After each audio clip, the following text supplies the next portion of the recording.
سنہرے بالوں والی پری۔ ایک تھا بادشاہ، وہ اپنی بادشاہت کر رہا تھا، مگر اس کے ہاں کوئی اولاد نہ تھی۔ جو گداگر بادشاہ کے پاس ہرات مانگنے آتا، بادشاہ اسے قید کر لیتا۔ ایک دفعہ ایک عمر رسیدہ بزرگ فقیر وہاں آیا۔ بادشاہ نے اسے گرفتار کرنا چاہا تو فقیر نے وجہ پوچھی۔ بادشاہ نے کہا، میری کوئی اولاد نہیں، تم لوگ میرے لیے دعا بھی نہیں کرتے۔ فقیر نے کہا، صبر سے کام لو، خدا تمہیں بیٹا دے گا۔ اس طرح کچھ عرصے بعد بادشاہ کے گھر بیٹا پیدا ہوا۔ اس وقت تک فقیر بھی وہاں بیٹھا رہا۔ بادشاہ نے فقیر سے کہا، جو مانگ سکتے ہو مانگو۔ فقیر بولا، صرف ایک پیالی۔ بادشاہ نے فوراً اسے ایک پیالی پیش کی۔ بیٹے کا نام گلباران رکھا گیا۔ گلباران جوان ہوا، وہ گھر سے باہر بالکل قدم نہیں رکھتا تھا۔ ایک دن دو گداگر آئے، اس نے دروازے تک آ کر ان کو خود ہرات دے دی۔ ان میں سے ایک فقیر بولا، یہ جوان کوہ کاف میں ایک لڑکی سے شادی کرے گا۔ یہ بات شہزادے کے ذہن میں بیٹھ گئی اور وہ ہر وقت اس سوچ میں مگن رہنے لگا۔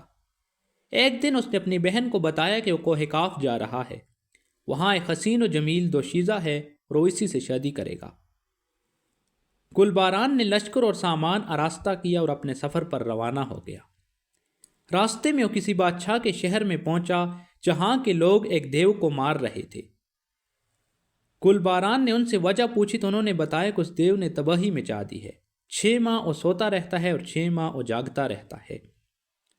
بادشاہ ہمیں 4 آنے فی کس کے حساب سے اس کو مارنے کے عوض دیتا ہے۔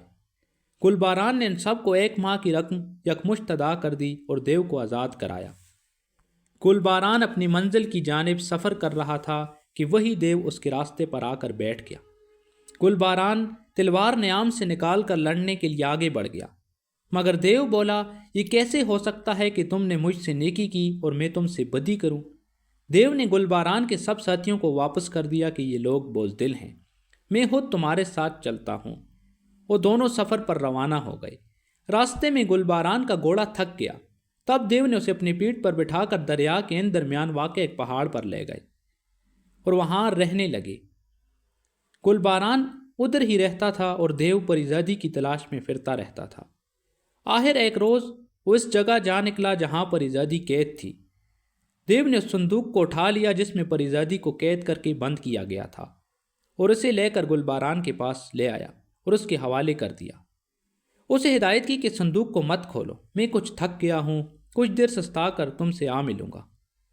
گلباران اپنی منزل کی جانب چل پڑا۔ آگے جا کر اس نے صندوق کا ڈھکنا کھول دیا۔ پری بولی، کیا پریوں کا وطن اب گزر چکا ہے اور انسانوں کا دیس آ چکا ہے؟ تو اس نے جواب دیا کہ نہیں، اب تک پریوں کا علاقہ ختم نہیں ہوا ہے۔ اس دوران کئی دیو پریزادی کی تلاش میں نکل پڑے تھے۔ انہوں نے فوراً پہنچ کر اسے اپنے ساتھ لے لیا اور گلباران کو مار مار کر بے ہوش کر دیا۔ وہ بے ہوشی کی حالت میں پڑا تھا کہ اس کا اپنا ساتھی دیو آ پہنچا۔ وہ اسے ہوش میں لے آیا اور بولا، تم نے پریزادی کو کھو دیا۔ وہ دونوں واپس آ کر پھر اسی جگہ رہنے لگے۔ دیو نے اس سے کہا، دوست، میں پھر اپنی کوشش کروں گا، میرے پر جل گئے ہیں۔ اگر اس مرتبہ پھر پریزادی کو کھویا تو اس کے بعد میرے لیے اس کو حاصل کرنا بہت مشکل ہوگا۔ دیو یہ کہہ کر چل پڑا۔ وہ دوبارہ اسی جگہ پر آیا، مگر وہاں پریزادی موجود نہیں تھی۔ دیو کہیں چھپ گیا، کیا دیکھتا ہے کہ دوسرے دیو آ گئے۔ دروازے پر 2 لاٹھیاں رکھی ہوئی تھیں۔ ان لاٹھیوں کو اٹھا کر ایک دوسری جگہ رکھ دیا تو دروازہ خود بہت کھل گیا اور وہ اندر چلے گئے۔ جب دونوں دیو لوٹ کر واپس چلے گئے تو اس دیو نے بھی اسی طرح عمل کر کے دروازہ خود بہت کھولنے کے بعد اندر کا راستہ لیا۔ پریزادی کو صندوق میں بند کر کے گلباران کے پاس پہنچا اور فوراً روانگی کا مشورہ دیا۔ خود آرام کرنے لگا۔ کچھ دیر سستانے کے بعد جا کر اسے مل گیا۔ اب وہ انسانوں کے علاقے میں داخل ہو گئے تھے۔ وہاں کسی شہر کے نزدیک پڑاؤ کیا۔ بادشاہ نے دیکھا کہ شہر کے نزدیک ایک روشنی ہے۔ بادشاہ اپنے لوگوں کے ساتھ وہاں آیا تو دیکھا کہ یہ عورت کی روشنی ہے۔ دیو نے اپنا ڈنڈا زمین پر دے مارا۔ بادشاہ کے کچھ لوگ بھاگ گئے اور کچھ وہیں ڈیر ہو گئے۔ وہ صبح ہوتے ہی روانہ ہو گئے۔ دیو ادھر سستانے لگا۔ گلباران پری کے ساتھ سفر کر رہا تھا کہ راستے میں ایک بادشاہ شکار کے بعد واپس جا رہا تھا۔ اس نے دیکھا کہ نوجوان ایک حسین دوشیزہ کے ساتھ جا رہا ہے۔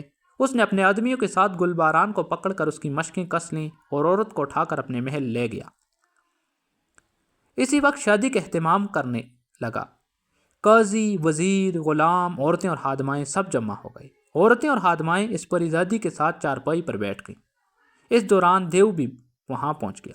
اس نے جب یہ حالت دیکھی تو پھر ڈنڈے کو زمین پر دے مارا اور خود بادشاہ کے محل جا پہنچا۔ چارپائی کو اوپر اٹھا لیا۔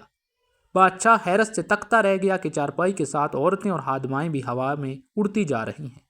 بعد میں دیو نے عورتوں اور خادماؤں کو واپس کیا اور گلباران کو لے کر اس کے شہر پہنچ گیا اور وہاں نہایت طرز و اہتمام کے ساتھ پریزادی کی اس کے ساتھ شادی کر دی گئی۔